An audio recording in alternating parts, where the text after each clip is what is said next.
Saudara Gubernur Jawa Barat Deddy Mulyadi mengecam penyekapan dan penganiayaan seorang perempuan di Bandung, Jawa Barat. Deddy membuat sayembara bagi warga yang menemukan pelaku akan diberi imbalan 250 juta rupiah.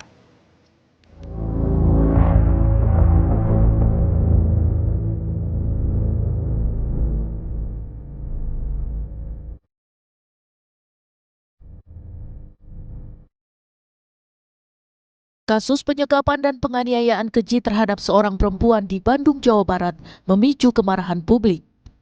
Bagaimana tidak? Selama 3 tahun, korban diduga mengalami kekerasan berulang hingga kondisinya sulit dikenali. Pelakunya, Taufik Hidayat, hingga kini masih buron. Gubernur Jawa Barat Deddy Mulyadi lewat media sosialnya membuat sayembara bagi warga yang menemukan pelaku akan diberi imbalan 250 juta rupiah. Siapa yang bisa menemukan Taufik Hidayat, menyerahkannya kepada aparat atau menginformasikan kepada aparat keberadaannya, saya memberikan hadiah 250 juta rupiah. Kapolda Jawa Barat Irjen Rudi Setiawan usai menjenguk korban di Rumah Sakit Hasan Sadikin Bandung menyatakan tersangka Taufik Hidayat resmi masuk daftar pencarian orang. Rudi juga bilang dampak kekerasan yang dialami korban sangat berat hingga sejumlah organ tubuh tidak berfungsi lagi. Kita sudah menerbitkan daftar pencarian orang. Kami melakukan pengejaran terhadap pelaku. Pihak rumah sakit menjelaskan kondisi korban kini mulai membaik. Penanganan melibatkan sejumlah dokter dan pemulihan psikis juga jadi prioritas. Kondisi pasien saat ini sudah mengalami perbaikan dan kita juga dari Rumah Sakit Hasan Sadikin memberikan pelayanan yang terbaik dan juga tim yang terbaik. Jadi kita membuat tim mulai dari bedah plastiknya, penyakit dalam, mata, dan yang lainnya. Selasa siang, tim Inafis Polda Jawa Barat menggelar olah TKP tertutup di kamar indekos di Cinunuk, Kabupaten Bandung. Kamar sempit itu diduga jadi saksi bisu penderitaan korban dalam 2 bulan terakhir sebelum kasus terungkap ke publik. Seluruh pihak berharap pelaku segera ditangkap dan mendapat hukuman setimpal. Tim Liputan, Kompas TV. Selain menyisakan luka fisik dan trauma mendalam bagi korban, kasus ini memunculkan pertanyaan besar. Bagaimana dugaan penyekapan dan penyiksaan bisa berlangsung selama bertahun-tahun tanpa terdeteksi? Untuk membahasnya, kita sudah bersama dengan kriminolog Universitas Indonesia, Adrianus Meliala. Selamat malam, Prof. Adri. Selamat malam, Mas Ibrahim. Ya. Terima kasih diundang. Baik, Prof, ini bagaimana seseorang mampu melakukan penganiayaan, menyekap korbannya, kekasihnya, menganiaya selama bertahun-tahun. Ini bahkan tanpa terdeteksi. Kondisi seperti apa yang bisa memicu pelaku seperti ini, Prof?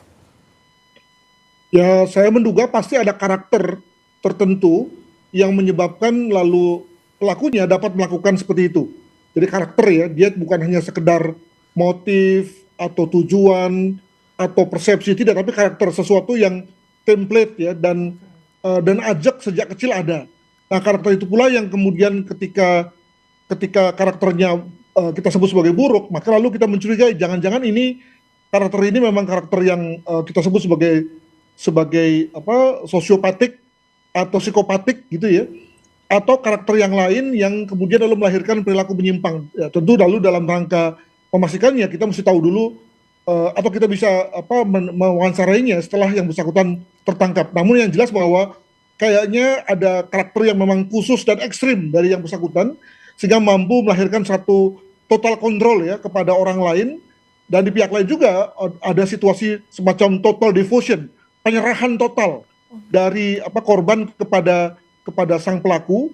Makanya misalnya saya menduga bahwa tidak ada satu perlawanan yang cukup keras dari sang korban terkait dengan upaya untuk keluar dari kamar misalnya.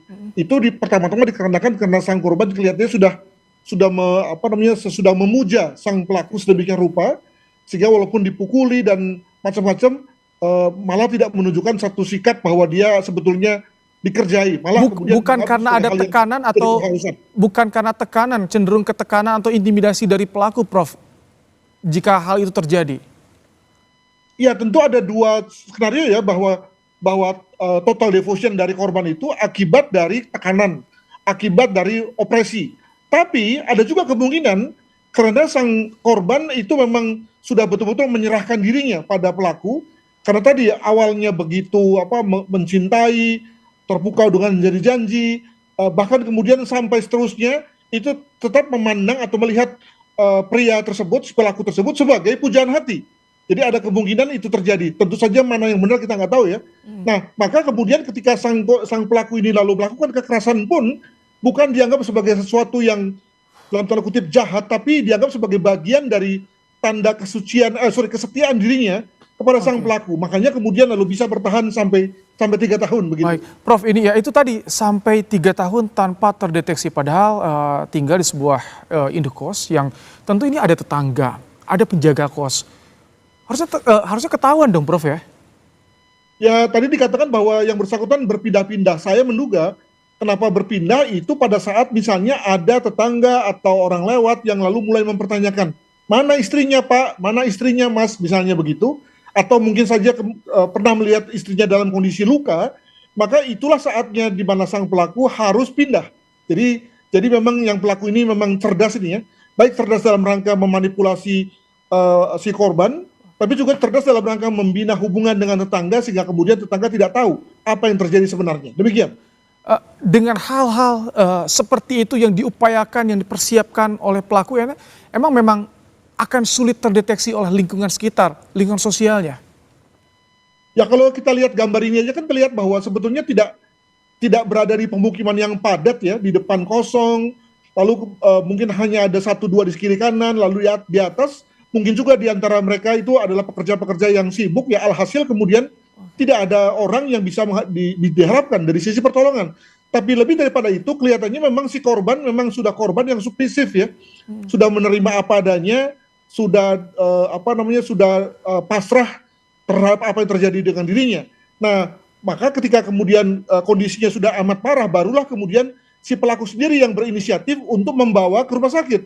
Jadi bukan karena sang korban minta atau mengerang atau apa gitu ya sehingga kemudian dibawa ke rumah sakit, tapi lebih kepada inisiatif sang pelaku sendiri. Begitu. Prof, tadi Anda menyinggung soal bagaimana perilaku di lingkungan sosial terdekat yang ada yang sibuk.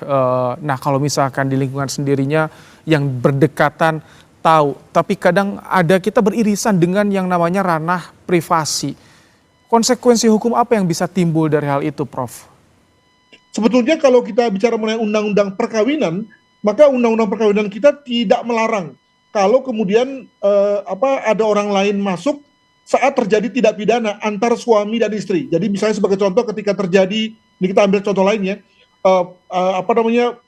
hubungan seksual yang dipaksakan antara suami dan istri, maka orang luar bisa masuk. Dengan kata lain, kekerasan domestik bukan sesuatu yang murni sepenuhnya merupakan hubungan antara suami istri, tapi orang lain bisa masuk. Nah, masalahnya orang lain nggak sadar sih sebetulnya, nggak sadar, nggak ngeh bahasa sehari-harinya atas apa yang terjadi. Baik, Prof, tahan dulu. Ini kami baru mendapatkan informasi bahwa Gubernur Jawa Barat Deddy Mulyadi menyatakan tersangka kasus penyekapan dan penganiayaan terhadap kekasihnya di Bandung, Jawa Barat telah ditangkap polisi. Pernyataan ini disampaikan oleh Deddy Mulyadi melalui unggahan di akun media sosialnya. Menurut Deddy Mulyadi, Taufik ditangkap di wilayah Majalengka. Namun kronologi penangkapan baru akan disampaikan dalam konferensi pers Polda Jawa Barat. Sebelumnya memang Polda Jawa Barat juga sudah membentuk tim khusus untuk memburu Taufik. Kita simak bersama.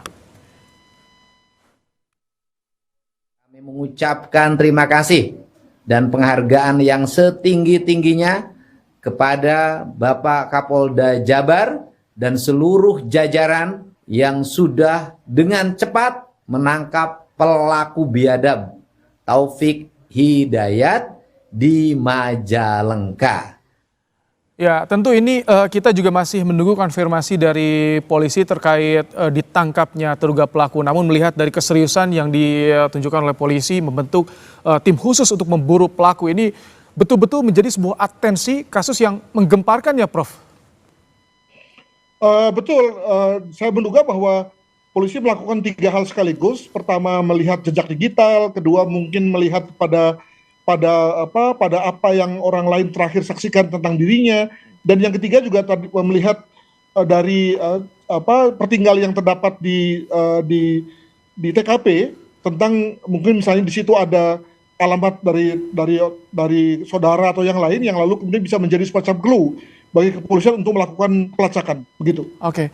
Terima kasih Prof. Adrianus Meliala, Kriminolog Universitas Indonesia telah menyampaikan pandangannya di program Kupas Malam hari ini, Prof.